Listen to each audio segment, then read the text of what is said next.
Katakan haleluya.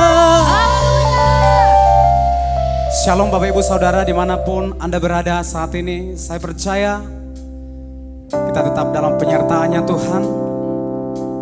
Dan sudah beberapa bulan ke depan ini kita tetap di dalam ibadah online. Tapi saya percaya dengan ibadah online ini kita tetap diberkati dan kita tetap diurapi Tuhan. Amin. Mari kita siapkan hati kita. Saya mengajak Bapak Ibu Saudara yang ada di rumah, mari buka hatimu. Kita datang masuk di dalam dimensi penyembahan untuk Tuhan Yesus. Terima kasih ya Tuhan.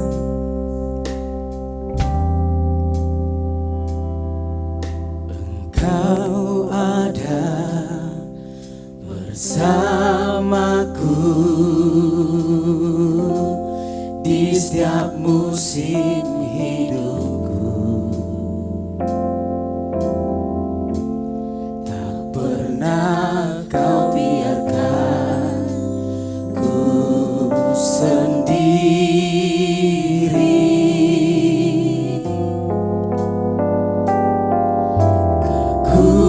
Kekuatan di jiwaku adalah bersamamu. Tak pernah ku ragukan kasih-Mu. Mari sama-sama angkat suaramu, katakan bersamamu Bapa. Kami akan lewati Tuhan, ku lewati semua perkenanan-Mu ya. Teguhkan hatiku,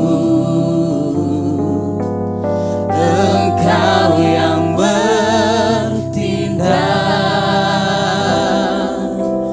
memberi pertolongan.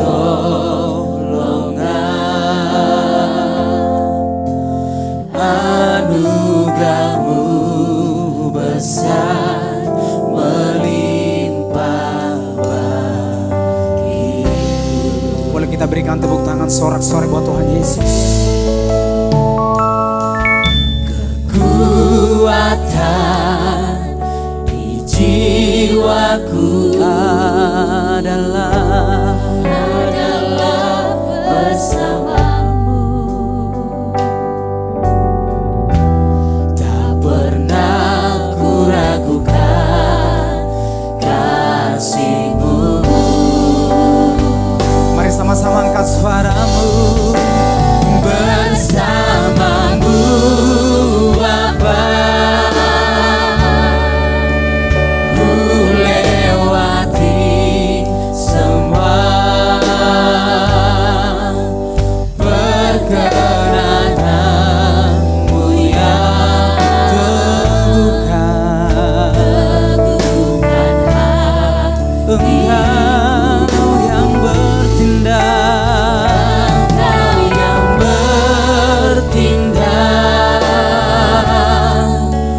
memberi pertolongan.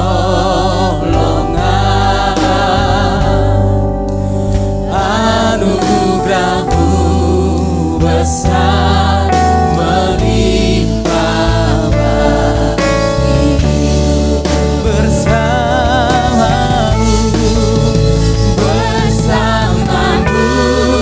Bapa,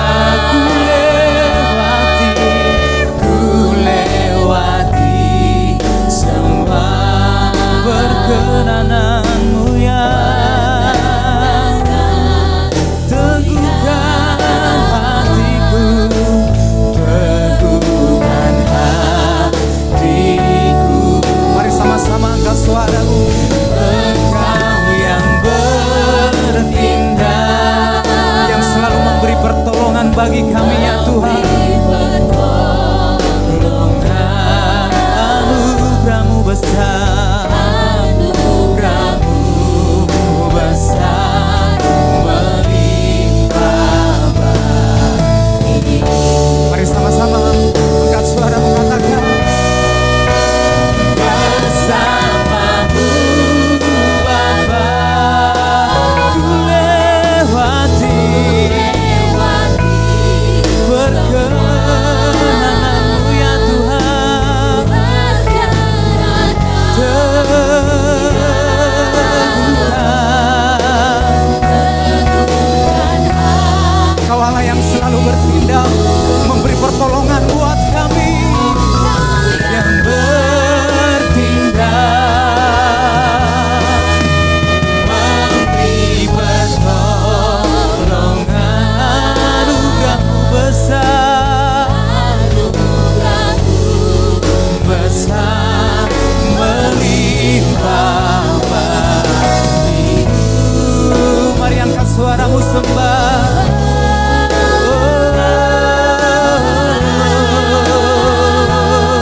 Ajaib Kau Tuhan, penuh kuasa, sanggup pulihkan keadaanku.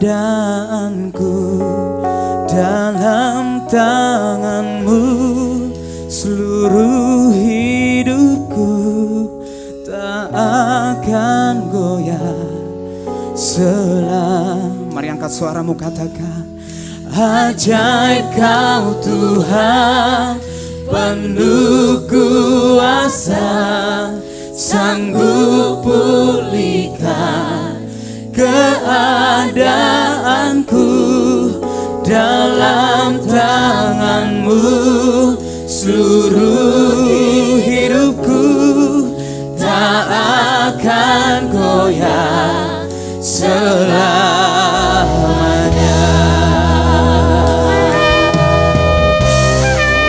Ajaib Kau Tuhan, penuh kuasa, sanggup pulihkan keadaan kami. Seluruh hidup tak akan. Oh, sekali lagi angkat suaramu. Ajaib Kau Tuhan, penuh kuasa, sanggup pulihkan keadaanku. Dalam tangan-Mu seluruh hidupku tak akan goyah selamanya. Boleh kita berikan tepuk tangan sorak-sorai buat Tuhan Yesus. Dasar Tuhan dalam hadirat-Mu, berhiaskan kekudusan. Seluruh surga sujud menyembah-Mu. Ku tersungkur dan berseru, Kudus, kuduslah, kuduslah Tuhan, Allah semesta alam.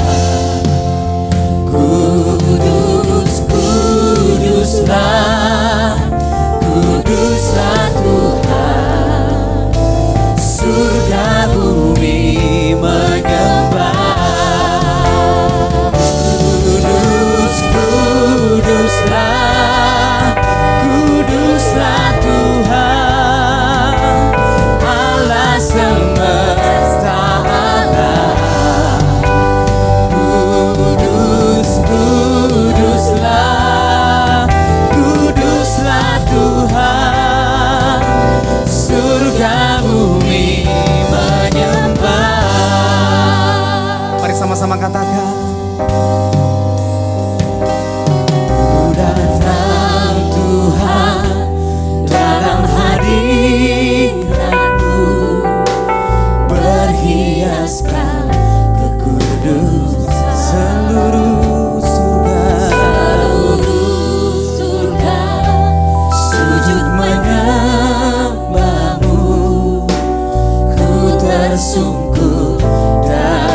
kasih Tuhan. Buat pagi hari ini Engkau selalu hadir dalam hidup kami. Terima kasih Tuhan, Engkau sudah menyertai kami. Engkau beri kami kesehatan sampai saat ini Tuhan. Mulut kami tidak akan pernah berhenti untuk mengucap syukur, karena Engkau Allah yang kudus, Allah yang layak ditinggikan. Pada pagi hari ini Tuhan, kami sudah menyembah-Mu, kami sudah naikkan puji-pujian. Tiba saatnya Engkau berbicara kepada kami. Berbicaralah Tuhan, urapi hamba-Mu ini Tuhan. Beri hikmat marifat, beri akal budi yang baik, sehingga apapun yang akan disampaikan hanya firman-Mu saja Tuhan. Kami juga berdoa buat semua jemaat yang mendengarkan siaran online ini Tuhan. Kami percaya Engkau menyertai mereka tanpa kekurangan apapun. Beri hikmat dan marifat kepada mereka, sehingga mereka bisa mengerti Tuhan apa yang menjadi firman-Mu pada pagi hari ini. Yang siap diberkati firman Tuhan sama-sama berkata amin. Terima kasih buat tim PW yang luar biasa selalu menemani saya ya saat-saat kita mengadakan ibadah online. Baiklah saudara-saudara, sudah 2 bulan lebih ya kita tidak pernah bertemu di gereja ini. Tetapi saya percaya dimanapun Bapak Ibu Saudara berada dalam keadaan tanpa kekurangan apapun ya. Dari sini kita semua full time di GBI Rahmani selalu berdoa buat Bapak Ibu semuanya. Ya baiklah, kita nggak usah panjang lebar ya, kita akan sama-sama belajar pada pagi hari ini. Miliki hikmat Tuhan ya. Kenapa sih siang hari ini kita belajar mengenai miliki hikmat Tuhan? Apa sih hikmat itu sendiri ya? Tentunya dalam keadaan yang seperti ini, keadaan pandemi seperti ini, kita harus dilengkapi dengan hikmat Tuhan. Katakan amin. Ya, pastikan kita berjalan melewati kehidupan kita ini dengan hikmatnya Tuhan. Ya, kalau hikmat Tuhan sudah ada dalam hidup kita, apapun yang kita lakukan tentunya sudah sesuai dengan maunya Tuhan. Ya, apa sih hikmat itu? Yuk kita sama-sama baca sih di Pengkhotbah 2 ayat 26 di sini dikatakan, karena kepada orang yang dikenannya ia mengaruniakan hikmat, pengetahuan dan kesukaan. Tetapi orang yang berdosa ditugaskannya untuk menghimpun dan menimbun sesuatu yang kemudian harus diberikannya kepada orang yang dikenan Allah. Ini pun kesia-siaan dan usaha menjaring angin. Jelas sekali di Pengkhotbah 2 ayat 26 ini dikatakan orang yang dikenan Tuhan, ya Tuhan akan mengaruniakan hikmat. Tuhan akan mengaruniakan pengetahuan. Tuhan akan mengaruniakan kesukaan. Ya. Pada saat seperti ini kita melewati badai ya. Mungkin banyak orang melewati badai sudah tidak tahan, sudah tidak kuat ya. Banyak sekali orang di mana-mana sudah stres ya. Karena tidak bisa keluar kemana-mana, tidak bisa mencari makan ya, tidak bisa mencari uang. Dia selalu terlilit dengan masalahnya. Tetapi kita ya Bapak Ibu Saudara dan yang ada di sini adalah anak-anak Tuhan yang dikasih hikmat sama Tuhan. Kenapa kita mesti terlilit dengan masalah? Kita lihat aja Tuhan yang besar ya. Tuhan yang maha besar. Jangan melihat masalah di depan kita, tapi kita melihat Tuhan di depan kita, Tuhan yang maha besar. Yang menang kita, yang melingkupi kita ya.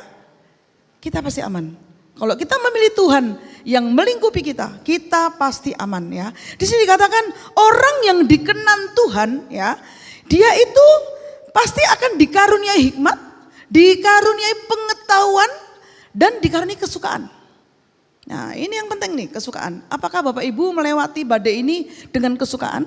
Ya, tentunya kita sebagai anak-anak Tuhan harus dengan kesukaan menghadapi apapun yang terjadi dalam hidup kita. Tuhan itu baik.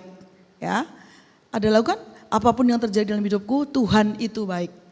Ya, karena di sini dikatakan hikmat, pengetahuan dan kesukaan itu akan diberikan kepada orang-orang yang dikenan oleh Tuhan. Nah kita jangan cengeng, baru menghadapi masalah seperti ini kita sudah cengeng. Kan seperti saya katakan, kalau lu gak punya beras kita bisa puasa, benar? Kalau kamu misalnya gak punya uang, kamu bisa berdoa puji-pujian terus sama Tuhan. Biar hikmat itu turun, pasti pertolongan Tuhan itu akan turun. Ini yang menjadi persoalan, punya gak kita iman seperti itu? Ya, katakan amin. Saya percaya semua Bapak Ibu yang ada di rumah yang menyaksikan online ini, kita adalah orang-orang yang punya iman yang besar kepada Tuhan. Apapun yang terjadi, Tuhan itu baik.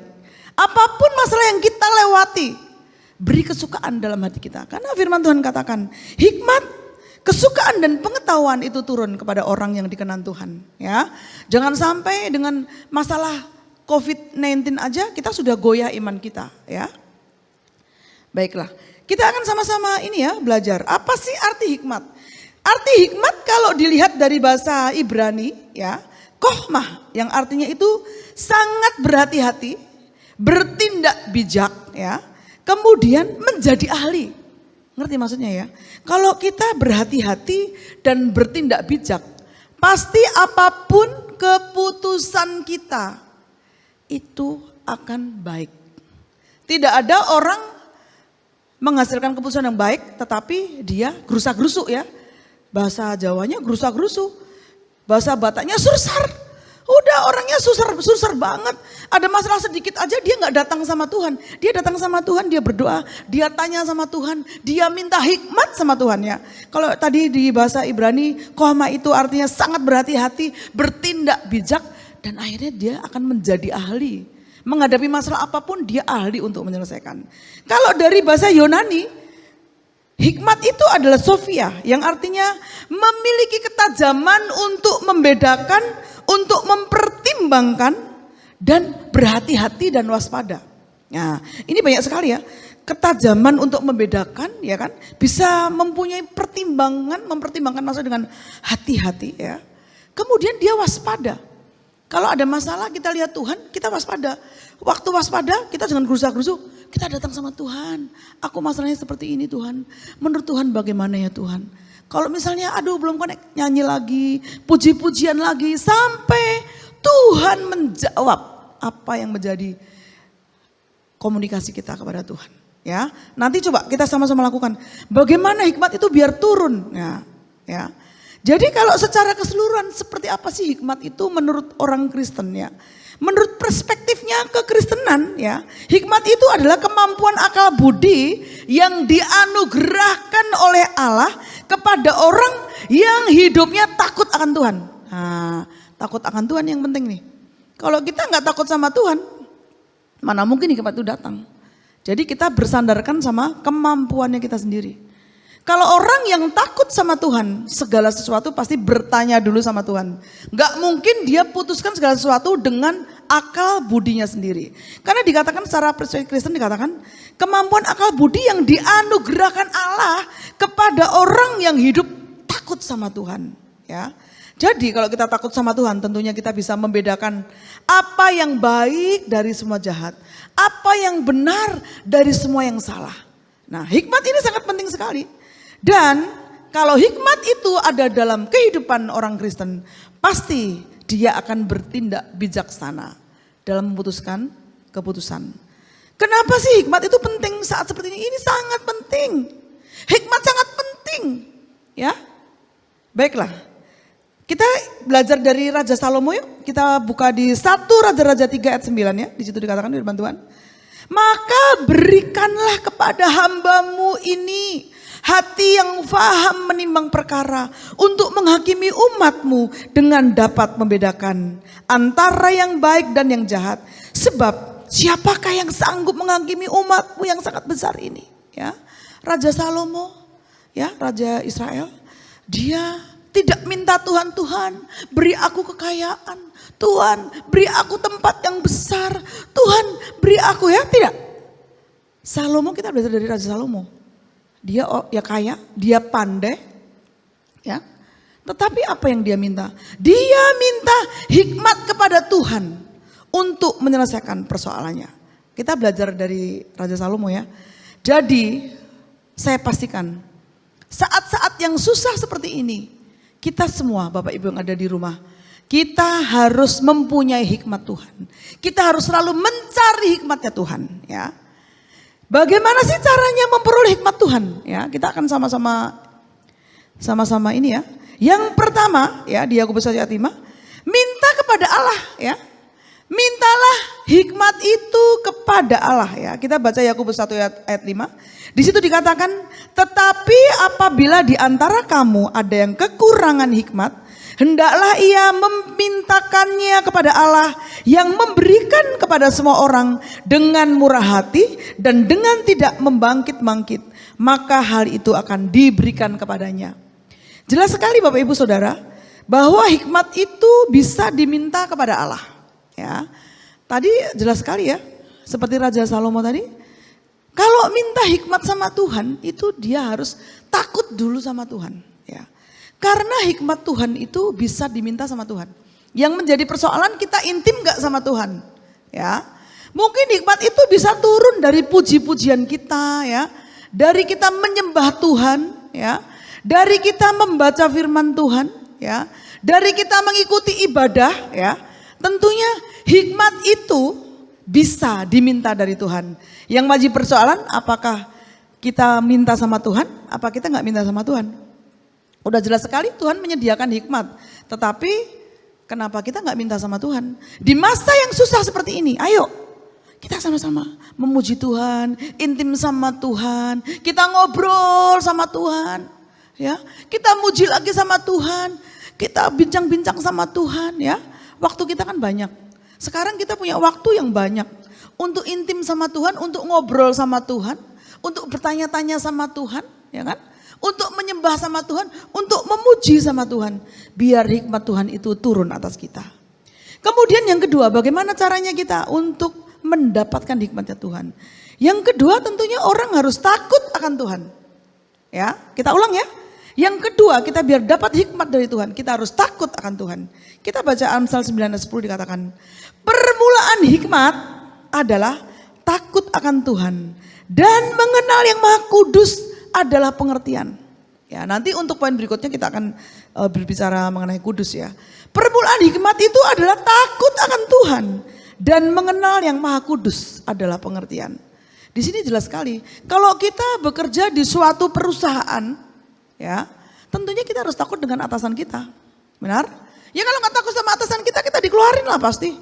Seperti juga di sini, kita anak-anak Allah, kita juga harus mempunyai rasa takut akan Tuhan. Kalau takut sama Tuhan, segala sesuatu yang kita lakukan pasti kita tanya sama Tuhan. Ya, kalau di perusahaan, kita bekerja di suatu perusahaan, pasti melakukan segala sesuatu nggak mungkin kita nyelonong-nyelonong sendiri. Benar? Nyelonong sendiri menurut saya sih begini dah bagus. Menurut saya sih begini. Tanpa tanya, ya nanti bisa dikeluarin. Dikeluarin sama bos di situ, ya kan? Dikeluarin sama atasan di situ. Karena takut Tuhan itu adalah permulaan hikmat. Seperti saya katakan, kalau kita bekerja dalam suatu perusahaan, nggak mungkin kita ambil keputusan sendiri, pasti tanya, Pak, maaf Pak, kalau saya ada usul seperti ini bagaimana ya Pak? Maksud saya begini. Waduh, nggak bisa itu. Kamu bisa yang poin 1, poin 2, tetapi poin 3 itu nggak bisa. Ya, misalnya seperti itu. Seperti juga dengan kita takut sama Tuhan, artinya segala sesuatu yang kita lakukan, segala sesuatu yang kita hadapi, selalu tanya sama Tuhan. Tuhan, kalau begini bagaimana ya Tuhan ya? Oh, jangan, kamu jangan ke utara, kamu ke selatan. Mungkin ya, sering sekali hikmat yang dari Tuhan kalau kita lakukan, banyak orang-orang dunia itu tidak ngerti loh. Kok aneh sih ibu itu? Aneh banget. Waktu saya bangun gereja di tempat ini juga seperti itu. Aneh banget tuh. Uangnya dibuang puluhan miliar cuman bangun di tempat yang sepi. Kanan kiri masih ada sawah, gak ada tetangganya. Tetapi hikmat Tuhan itu turun saya. Bangun kamu di tempat itu. Bangunlah tempat di tempat ini. Ya, saya tetap bangun. Banyak orang bilang, banyak orang yang ngerem-ngerem. Aduh, ngapain sih bikin bangunan di tempat yang sepi begitu? Aduh, pekerjaan sia-sia. Coba duitnya deposito. Pasti sudah banyak itu. Tapi ternyata hikmat Tuhan itu tidak akan pernah mengecewakan kita. Ya, mungkin orang lain aneh melihat kita. Tetapi satu hal, kalau hikmat Tuhan bilang, saya harus bangun di tempat itu, saya akan bangun di tempat itu. Ya, tentunya nggak segampang itu juga loh. Kita tanya terus sama Tuhan, bener nih Tuhan, saya bangun tempat itu Tuhan, bener Tuhan. Udah kamu bangun aja tempat situ. Seberapa Tuhan? Sekian ribu Tuhan. Ya, mungkin orang-orang sekeliling saya itu heran semua. Kamu buang-buang duit, investin aja ke tempat lain yang langsung kamu bisa dapat duit. Tetapi janji Tuhan itu digenapi. Benar? Setelah kita bangun, setelah kita membangun di tempat ini, aduh, semuanya anugerah. Ya, Semuanya anugerah, banyak jiwa bisa dimenangkan ya. Ternyata tanahnya juga menjadi harganya bagus ya. Ternyata tetangga kita juga ada mall-mall, ada perumahan-perumahan yang mempunyai kelas. Ada universitas di depan kita yang dibangun. Dulu kalau saya nggak ikutin sama Tuhan, iya ya, ngapain dong saya begitu? Saya hitung aja, bunga segini udah bisa buat hidup saya sebulan. Oh udah ini, yang capek-capek. Saya bangun di tempat yang sepi, kanan kirinya tidak ada tetangga. Tetapi karena saya takut akan Tuhan, inilah kesaksian saya. Karena saya takut akan Tuhan. Tuhan bilang dibangun di situ sekian ribu. Pertama juga saya bingung, sekian ribu. Ya, ternyata hikmat Tuhan kalau kita pakai untuk hidup kita, akhirnya tidak akan mengecewakan. Saat melewati pun banyak sekali hal-hal yang saya hadapi. Saya tetap bilang gini, Tuhan aku percaya karena ini hikmat dari Engkau Tuhan. Mungkin secara manusia aduh kita sedih ya. Segitu banyak uang kita lihat. Tapi ternyata di ujungnya ini loh, di ujungnya hasilnya dari hikmat Tuhan ini. Saya mendapatkan berkat yang tidak terhingga. Banyak jiwa bisa dimenangkan di tempat ini. Banyak jiwa bisa beribadah di tempat ini. Ya, akhirnya tempat ini menjadi tempat kesukaannya Tuhan. Ya, tadi hikmat bisa didapatkan dari karena kita takut akan Tuhan. Kemudian yang ketiga, hikmat Tuhan itu akan turun kepada orang yang rendah hati. Ya, Bapak Ibu di sini saya ulang, hikmat Tuhan itu akan turun kepada orang yang rendah hati. Ya, kita sama-sama bahas ayo. Amsal 11 ayat 2 dikatakan, jikalau keangkuhan tiba juga cemooh, tetapi hikmat ada pada orang yang rendah hati. Ya, kalau kita melihat memang benar ini firman Tuhan ini benar firman Tuhan ini benar. Pokoknya 100% benar deh. Memang kalau keangkuhan tiba, pasti cemooh itu akan datang. Orang yang rendah hati itu pasti akan dikenan sama Tuhan. Hikmatnya akan turun kepada orang rendah hati. Ya. Dan kita tahu orang yang rendah hati itu pasti dia tidak sombong. Pasti ya. Kalau orang sombong adalah orang yang keras kepala. Ya. Maunya menang sendiri. Maunya menilai orang.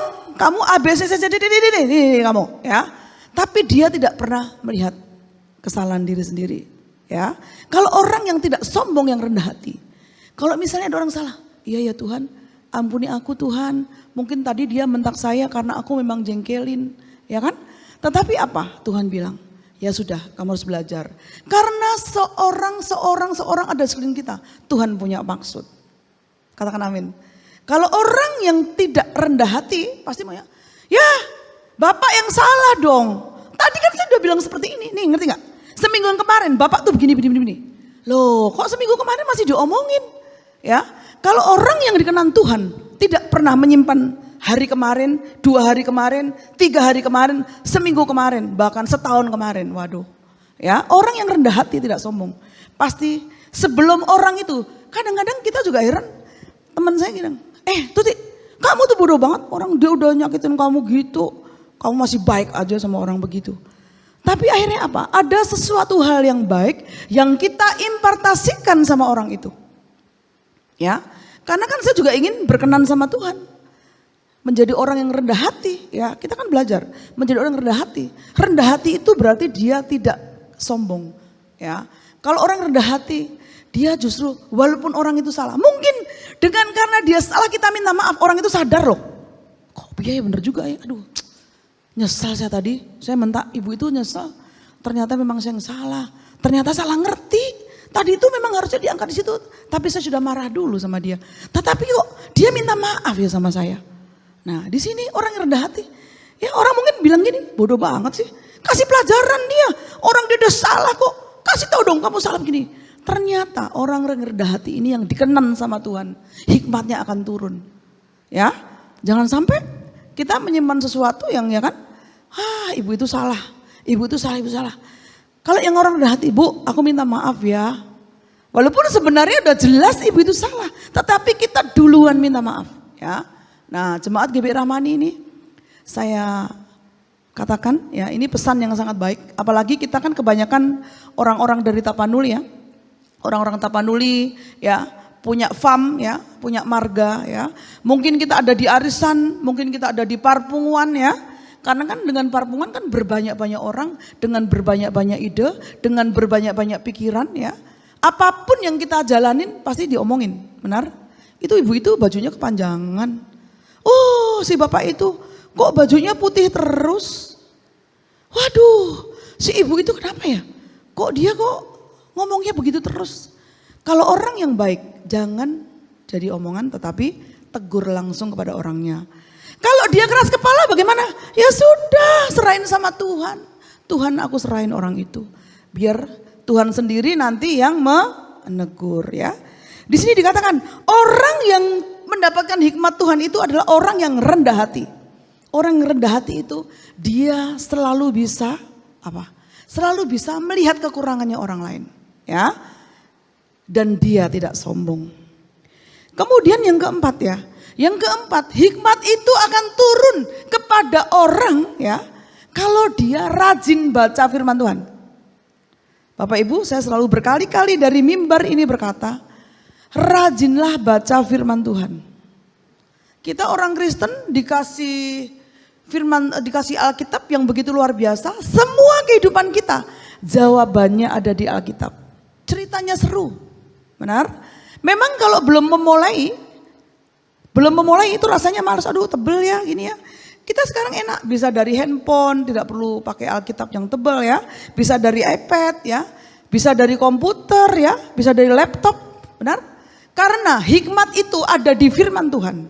Kalau kita nggak pernah baca firman Tuhan, hikmat itu nggak akan datang. Dan tadi seperti dikatakan, orang yang dikenan Tuhan, itu hikmatnya akan turun. Dikasih kesukaan, dikasih akal budi, dikasih pengertian. Ada di mana? Di Alkitab. Sekarang kita harus sadar, Alkitab itu harus kita baca. Itulah yang menjadi panduan untuk hidup kita. Ya, panduan kita apa? Alkitab. Sudah deh, pokoknya segala masalah tanya di Alkitab pasti ada jawabannya. Ya. Jadi yang keempat dikatakan hikmat itu bisa didapat dari mana? Dari firman Tuhan. Yuk kita sama baca di 2 Timotius 3:15. Di situ dikatakan ke Timotius, ingatlah juga bahwa dari kecil engkau sudah mengenal kitab suci yang dapat memberi hikmat kepadamu dan menuntun engkau kepada keselamatan oleh iman kepada Yesus Kristus. Jelas sekali dikatakan kitab suci itu adalah dapat memberi hikmat. Ya, jadi Bapak Ibu Saudara yang ada dimanapun juga berada. Sekarang waktu kita banyak, ya, jangan sia-siakan, ya, baca Alkitab, ya, baca Alkitab. Nanti setelah kita baca, oh keren sekali, ceritanya rame, lebih rame dari drama Korea. Amin. Ya, sekarang yang lagi melanda drama Korea, kemudian apa ya kalau nonton TV itu ada ini ya sinetron yang nggak berhenti. Sinetron dari pagi sampai malam sampai pagi lagi nggak berhenti. Ya, saya tidak melarang untuk melihat drama Korea, saya tidak melarang. Saya tidak melarang untuk tidak nonton sinetron, saya tidak melarang. Ya, tetapi ya firman Tuhan itu harus kita baca dalam keseharian kita. Kita menjadi orang yang bodoh loh kalau nggak pernah baca firman. Karena di dalam firman Tuhan itu semua janji-janjinya Tuhan yang bisa kita raih. Ya. Kemudian ada juga apa? Apa yang harus kita lakukan biar kita nyenengin Tuhan? Semuanya ada di firman Tuhan. Kita baca sebentar aja tadi kan sudah ketahui kan. Aduh kalau orang dikenan Tuhan ya, dia dikasih hikmat, dia dikasih pengetahuan, dia dijagai Tuhan, dia dikasih hati kesukaan ya sama Tuhan. Ya, seperti itu. Kemudian yang kelima dikatakan hikmat itu ya bisa kita dapat kalau kita bergaul dengan orang bijak. Katakan amin. Bukan nggak boleh ya kita menginjili orang yang tidak bijak. Mungkin banyak sekali orang-orang yang dia belum kenal Tuhan, yang mempunyai kebiasaan buruk ya. Mungkin misalnya dia suka mabuk, dia suka berjudi mungkin ya. Dia mungkin kehidupannya ya kalau bangun siang-siang, tidurnya pagi-pagi ya. Bukan berarti kita bergaul dengan orang itu nggak boleh, tidak. Bergaul dengan orang bijak di sini dikatakan kita harus bergaul dengan yang tepat. Katakan amin. Karena pergaulan itu bisa menjadikan parameter siapa kamu. Kalau saya bergaul dengan gembala-gembala, pasti pembicaranya tentang penggembalaan dong. Ya. Bapak Ibu bergaul dengan orang yang suka ke salon, pasti juga ke bawah, oh bulu mata ya, pakai make up ya. Enggak apa-apa, boleh. Ya. Pergaulan itu yang menjadikan parameter hidup kita. Kalau Bapak Ibu bergaul dengan orang yang suka shopping, pasti juga kalau WA tentang shopping, oh di sana diskon loh. Oh ada ini loh, yang produk ini begini. Siapapun teman kita bergaul, itu menunjukkan parameternya kehidupan seseorang itu. Makanya dikatakan hikmat Tuhan itu bisa didapat dengan apa? Dengan bergaul dengan orang yang bijak. Saya sering bergaul dengan gembala-gembala yang ini ya, yang sudah senior. Saya tanya, kalau begini bagaimana sih Bu? Kalau begini bagaimana Pak?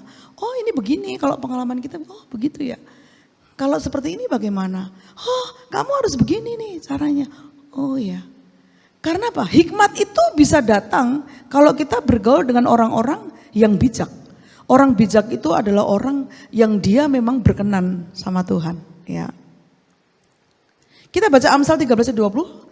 Amsal 13:20 dikatakan, siapa bergaul dengan orang bijak menjadi bijak. Tetapi siapa berteman dengan orang yang bebal menjadi malang. Ya jelas sekali ya. Makanya kita harus pandai memilih pergaulan kita. Dengan siapa kita akan bergaul. Ya, kalau bergaul dengan orang yang suka misalnya berjudi, pasti akan berjudi. Bergaul dengan orang yang suka minum-minuman, pasti akan kita juga cobain dulu sedikit, ternyata enak juga ya. Cobain lagi sedikit. Akhirnya engkau akan menjadi warnanya seperti itu. Tetapi bukan berarti dilarang untuk bergaul dengan orang suka minum. Karena kita mempunyai misi ingin memenangkan orang yang minum itu menjadi orang yang baik. Ya gak apa-apa, kita bergaul. Tapi kita harus kuat dulu. Justru kita yang memberi hikmat. Akhirnya dibalik kan. Orang yang suka minum itu bergaul dengan kita yang orang bijak. Dia akan turun hikmat sama orang yang kekurangan tadi. Ya.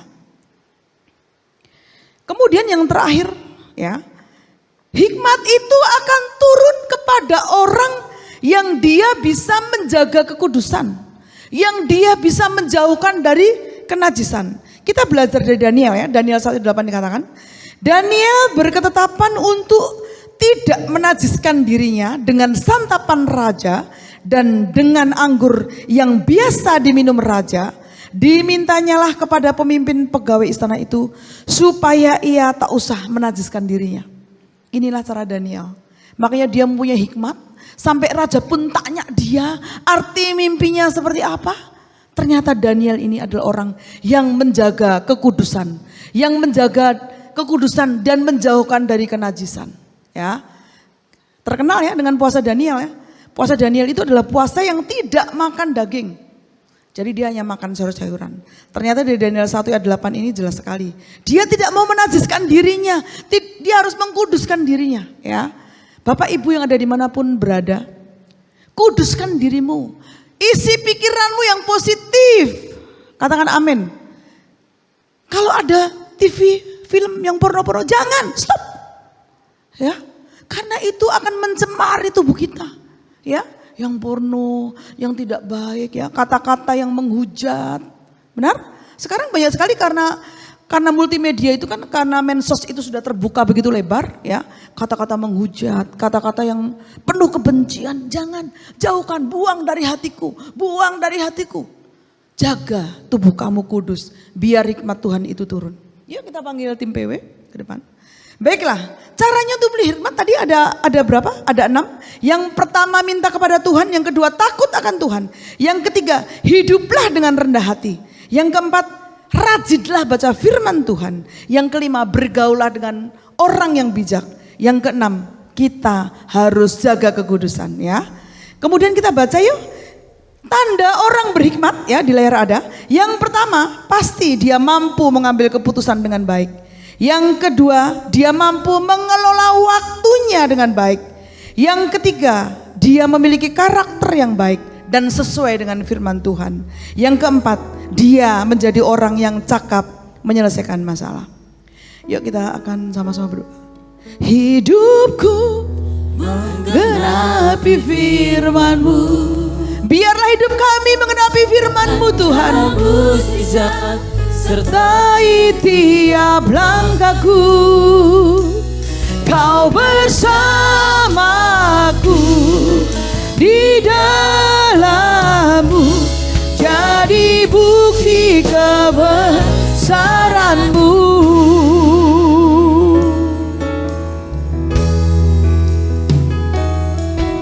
Tuhan, Kau sempurna. Tuhan, Engkau Allah yang sempurna Tuhan. Biarlah rencana-Mu dan karya-Mu menggenapi hidup kami. Hidupku murnikan dengan Roh-Mu. Tuhan, Kau sempurna dalam rencana-Mu dan karya-Mu. Ku serahkan hidupku, murnikan dengan Roh-Mu Tuhan. Biarlah kami berkenan di hadapan-Mu, menggenapi firman-Mu. Biarlah hidup kami ini Tuhan menggenapi firman-Mu. Sertai tiap langkahku. Kau bersamaku di dalam-Ku, jadi bukti kebesaran-Mu. Kau bersamaku di dalam-Mu, jadi bukti kebesaran-Mu. Kau bersamaku, Kau bersamaku di dalam-Mu, jadi bukti kebesaran-Mu. Terima kasih Tuhan, kami sudah mendengarkan firman-Mu. Firman-Mu yang membangun hidup kami Tuhan. Di masa-masa susah ini Tuhan, biarlah hikmat-Mu turun atas kami Tuhan. Pada siang hari ini hamba-Mu berdoa kepada siapapun yang melakukan ibadah online ini Tuhan. Kalau kamu sakit, Tuhan sembuhkan dengan sempurna. Kalau saat ini ekonomimu sedang lemah, Tuhan akan beri terobosan-terobosan yang baru. Kalau saat ini engkau sedang di PHK, engkau sedang dirumahkan, datang kepada Tuhan, minta hikmat kepada Tuhan. Biarlah hikmat itu turun atas kita. Hamba-Mu juga berdoa Tuhan, buat kesehatan semua jemaat GBI Rahmani. Hamba-Mu juga berdoa Tuhan, buat semua dokter-dokter yang mereka adalah pasukan terdepan untuk menyembuhkan COVID-19. Kami percaya COVID-19 ini akan segera berlalu dari bumi Indonesia ini Tuhan. Kami percaya Tuhan, Engkau akan beri damai sejahtera kepada bumi Indonesia ini Tuhan. Kami juga berdoa buat kota Kerawang ini Tuhan. Biarlah Kerawang ini menjadi kota yang diberkati, kota yang penuh dengan kedamaian. Engkau akan lalukan COVID-19 ini dari kota Kerawang ini Tuhan. Biarlah Tuhan kami akan akhiri pada saat ini Tuhan, kami akan menerima berkat dari-Mu. Mari saudara-saudara kita angkat tangan kita. Diberkati lumbungmu, diberkati kesehatanmu, diberkati usaha dan pekerjaanmu, diberkati keluargamu, diberkati apapun yang menjadi cita-citamu. Tuhan memberkati dan melindungi engkau dengan kuat kuasa-Nya yang sempurna. Mulai hari ini sampai nanti Tuhan menjemput kita yang kedua kali di awan yang permai. Yang sudah diberkati sama-sama berkata amin. Happy Sunday, selamat hari Minggu, sampai ketemu.